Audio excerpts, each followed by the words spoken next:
Everybody, my self doctor Kuldeep Kaur. और मैं आज जिस टॉपिक पे आपको डिस्कस करने जा रही हूँ, आप लोगों ने बहुत उस टॉपिक के बारे में सुना होगा और उस टॉपिक से शायद आपने उस पर वर्क भी किया हो, लेकिन वास्तव में जो हकीकत में होता है और जो हम बोलते हैं वो चीज़ें अलग अलग होती हैं।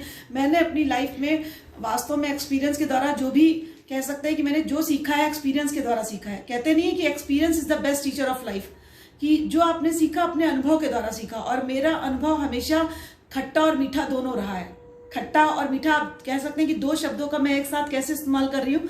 दो शब्दों का मैं इस्तेमाल एक साथ इसलिए कह रही हूँ कि जब आपका कोई गाइडेंस नहीं देता या कोई आपको गाइड नहीं कर पाता तो आप क्या करते हैं, गिर के खड़े होते हैं और खड़े होके फिर चलना सीखते हैं। तो मेरी लाइफ में शुरुआत से ये फेज रहा है कि मैं अपने आप हर चीज मैंने खुद रियलाइज किया।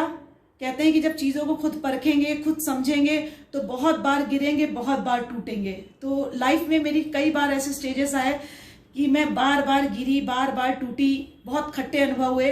लेकिन मैंने लाइफ में हमेशा एक चीज़ सोचा था कि मुझे उस गोल तक पहुंचना है या उस गोल तक करना है। सबसे ज़्यादा मैं कह सकती हूँ कि मेरे में एक स्ट्रॉन्ग पॉइंट है, मैं अपने आप को व्यू को देखूँ तो मैं अपने आप को अगर मुझे डिफाइन करना पड़े कि कुलदीप क्या है, तो मैं कहूँगी कभी हार ना मानने वाली। जब तक अपने लक्ष्य पे ना पहुँच जाऊँ तब तक ना रुकने वाली, ना थकने वाली पर्सन हूँ मैं। और यकीन मानिए कि जो अपने अनुभव से सीखता है वो थोड़ा सा कड़वा कभी कभी बोलता है, लेकिन उस कड़वे शब्द से बहुतों की जिंदगियां संवर सकती हैं। क्योंकि जो आपका मीठा बोल रहा है वो आपका हितैषी कभी नहीं हो सकता है। जो आपको डांट रहा है, आपको बता रहा है, समझा रहा है, सबसे बड़ा वेल विशर वही है। हमें लगता है कि सामने वाला व्यक्ति हमें कड़वा बोल रहा है तो शायद वो हमारा वेल विशर नहीं है, लेकिन आप यकीन मानिए जो जितना कड़वा बोल रहा है वो सबसे बड़ा वेल विशर है। क्यों? उसने अनुभव से सीखा और उसने अपने अनुभव में जो देखा उसको ये लगता है कि सामने वाला व्यक्ति वो गलतियां ना करे। फॉर एग्जाम्पल के लिए जब हम लोग कोर्ट में प्रैक्टिस करना सीख गए तो वहां भी बहुत सारी मुश्किलों का सामना करना पड़ता है। कई तरीके की, कुछ लोग आपको सपोर्ट करते हैं, कुछ आपको हमेशा अपोज करते हैं। तो आपको किसी भी आप प्रोफेशन में जाएं, चाहे वो एडवोकेसी हो, चाहे वो टीचिंग हो, चाहे वो राइटिंग हो, किसी भी प्रोफेशन में आप जाएं तो लोग आपको क्रिटिसाइज करने वाले ज्यादा मिलेंगे।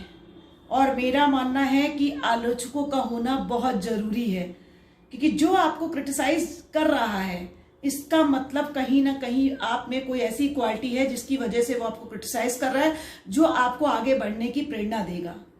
इसी क्रिटिसाइज को कुछ लोग पॉजिटिव लेते हैं और कुछ लोग निगेटिव लेते हैं। तो जो मेरे जैसे लोग होते हैं इसको पॉजिटिव वे में लेते हैं, और जो जीवन से हार जाते हैं, निराश हो जाते हैं, वो इसको निगेटिव रूप में लेते हैं कि अगर हमें सामने वाले ने क्रिटिसाइज कर दिया तो हमने अपने काम को बंद कर दिया। सामने वाला तो यही चाहता है। सामने वाला क्या चाहता है? वो यही चाहता है कि हम क्रिटिसाइज करें और आप उस काम को करना बंद कर दें, आपकी प्रोग्रेस रुक जाए। अब इसी चीज को हम पॉजिटिव सेंस में लें। पॉजिटिव कैसे लिया? मैंने माना कि जो मुझे क्रिटिसाइज कर रहा है इसका मतलब मेरे में कुछ खूबियां हैं, कुछ क्वालिटियां हैं, हमें उस काम को लगातार करना है और तब तक करना है जब तक कि हम अपने अंतिम लक्ष्य तक ना पहुंच जाए। तो कहेंगे हम इतना मुस्कुराएंगे, मेरे शब्दों में हम इतना मुस्कुराएंगे कि सामने वाला देख के परेशान हो जाएगा, क्यों मुस्कुरा रहे हैं? क्योंकि गम को छिपाना है और इतना मुस्कुराना है कि सामने वाली आपकी मुस्कुराहट देख के आपके क्रिटिसाइज करने वाले परेशान से रहें। क्योंकि जब आप मुस्कुराते हो ना तो आप यकीन मानो बहुत सारी समस्याओं का समाधान कर देते हो। क्योंकि जो चाहते थे कि आप पीछे रहो, लाइफ में कभी आगे ना बढ़ पाओ, वो परेशान से हो जाते हैं कि यार मैंने इनको इतनी परेशानी दी और तब भी ये मुस्कुरा रहे हैं, क्यों मुस्कुरा क्यों रहे हैं? तो अब जब आप मुस्कुराते हैं तो आपको अंदर पता है कि आपने क्या किया, अपनी चीजों को कंट्रोल में कर लिया है। और आपके मन में बहुत सारी समस्याएं हैं, लेकिन आप मुस्कुरा रहे हैं तो सामने वाला व्यक्ति क्या हो रहा है, आपसे जितना उसने परेशान करने की सोची थी वो अब उसका डायरेक्शन क्या होगा, चेंज हो जाएगा। क्योंकि उसको लगेगा कि आप उसके परेशान होने से परेशान ही नहीं होते हो। तो इस तरह की स्थितियों से अब आपको निकलकर आगे बढ़ना है। तभी कहते हैं कि एक अच्छा व्यक्ति क्या है, जैसे एक चंदन का पेड़ का एग्जाम्पल देंगे। चंदन के पेड़ में कितने भी सांप लटके रहे, क्या वो अपनी शीतलता छोड़ सकता है? नहीं, कभी नहीं छोड़ता। क्यों? एक अच्छा गुणी व्यक्ति, क्वालिफाइड पर्सन कभी भी अपनी क्वालिटी को नहीं छोड़ेगा, चाहे उसके अगल बगल लोग उसको कितना भी क्रिटिसाइज करते रहें। यही जीवन का भी सत्य है। आप ट्रुथ मानिए कि यही है। क्योंकि जैसे जैसे हम ग्रो करेंगे हमारे आलोचकों की संख्या बढ़ती चली जाएगी।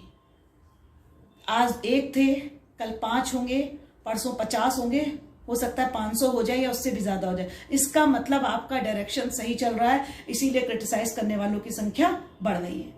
आपको अब उनकी तरफ ध्यान नहीं देना है और अपने लक्ष्य पर लगे रहना, और तब तक लगे रहना है जब तक आप अपने अंतिम लक्ष्य तक ना पहुंच जाएं, या जहां तक आपको जाना है आप उस गोल तक ना पहुंच जाएं। और एक बात मेरा मानिएगा, कभी भी जीवन में संतुष्ट मत होइएगा, सेटिस्फैक्टरी फीलिंग मत लाइएगा। क्यों? जब हम सेटिस्फैक्शन की फीलिंग ले आते हैं तो हम रुकने की कोशिश करते हैं, और हमें हमेशा क्रिएटिव रहना है, कुछ ना कुछ करते रहना है, ताकि हम अपनी सोसाइटी के लिए, अपने परिवार के लिए, अपने दोस्तों के लिए कुछ ना कुछ हमेशा करते रहें। तो लाइफ में आपको खट्टे अनुभव भी होंगे, मीठे भी होंगे। कुछ लोग आपको एक्सपीरियंस से सिखाना चाहेंगे। अगर आपको कोई सिखाने की कोशिश करता है तो प्लीज आपके उनके एक्सपीरियंस से सीखिए, क्योंकि वो चाहते हैं कि आप गिरे ना। क्योंकि जो हमारे वेल विशर सच्चे हैं वो ये नहीं चाहते कि जो हमारे साथ हुआ है वो हमारे जो प्यार करने, जिनको हम प्यार करते हैं, जिनको हम चाहते हैं, जो हमारे रिलेटिव्स हैं, जो हमारे पड़ोसी हैं, या जो हमारे स्टूडेंट्स हैं जो हमसे सीख रहे हैं, उनको उस चीज का अनुभव हो। तो वो आपको अपने एक बेस्ट पार्ट देना चाहते हैं, आपको ऐसी सर्कमस्टांसेस देना चाहते हैं कि आपको लाइफ के उस दौर से गुजरना ना पड़े जो उनको उस दौर से गुजरना पड़ा था। तो कभी भी आप उनकी उस बात को, उस डांट को निगेटिव रूप में मत लीजिए, आप पॉजिटिव रूप में लीजिए। चाहे आपके माता पिता हो, आपके गुरुजन हो, या आपके दोस्त हो, या कोई आपका और वेल विशर हो। तो आज मैंने आपको जो लाइफ का कड़वा एक्सपीरियंस और मीठा एक्सपीरियंस के बारे में जो बातें बताई, ये बातें रियल लाइफ में भी आपको अडॉप्ट करनी है। बहुत सारे लोग आते हैं और कहते हैं कि आप पढ़ने में नॉर्मल स्टूडेंट रहे, आप अपने गोल तक नहीं पहुंच सकते हैं, तो आपको घबराना नहीं है। आप कह दो कि हाँ ठीक है, मैं नॉर्मल स्टूडेंट हूं, लेकिन मैं तब तक स्टडी करता रहूंगा जब तक कि अपने गोल पे नहीं पहुंच जाऊंगा। क्योंकि अभ्यास करने से, प्रैक्टिस करने से इंसान अपने गोल को पार कर लेता है, उस तक पहुंच जाता है। जब हम प्रैक्टिस ही रोक देंगे तब हम क्या होंगे? असफल की कैटेगरी में आ जाएंगे। कहते हैं practice make a man perfect. हर व्यक्ति अभ्यास कर करके ही परफेक्ट होता है। तो आपको रुकना नहीं है और अपने कड़वे अनुभव को लेते हुए आपको अच्छे की ओर बढ़ना है। आप कह सकते हैं कि कड़वे से मीठे की ओर बढ़ना है। ना कभी निराश होना है, ना कभी हताश होना है। चलते रहो पथिक जब तक रास्ता ना मिले। मंजिलें चाहे जितनी दूर हों, मंजिलें चाहे जितनी दूर हों, हम ना थकेंगे ना रुकेंगे जब तक हमको अपनी मंजिल ना मिल जाए।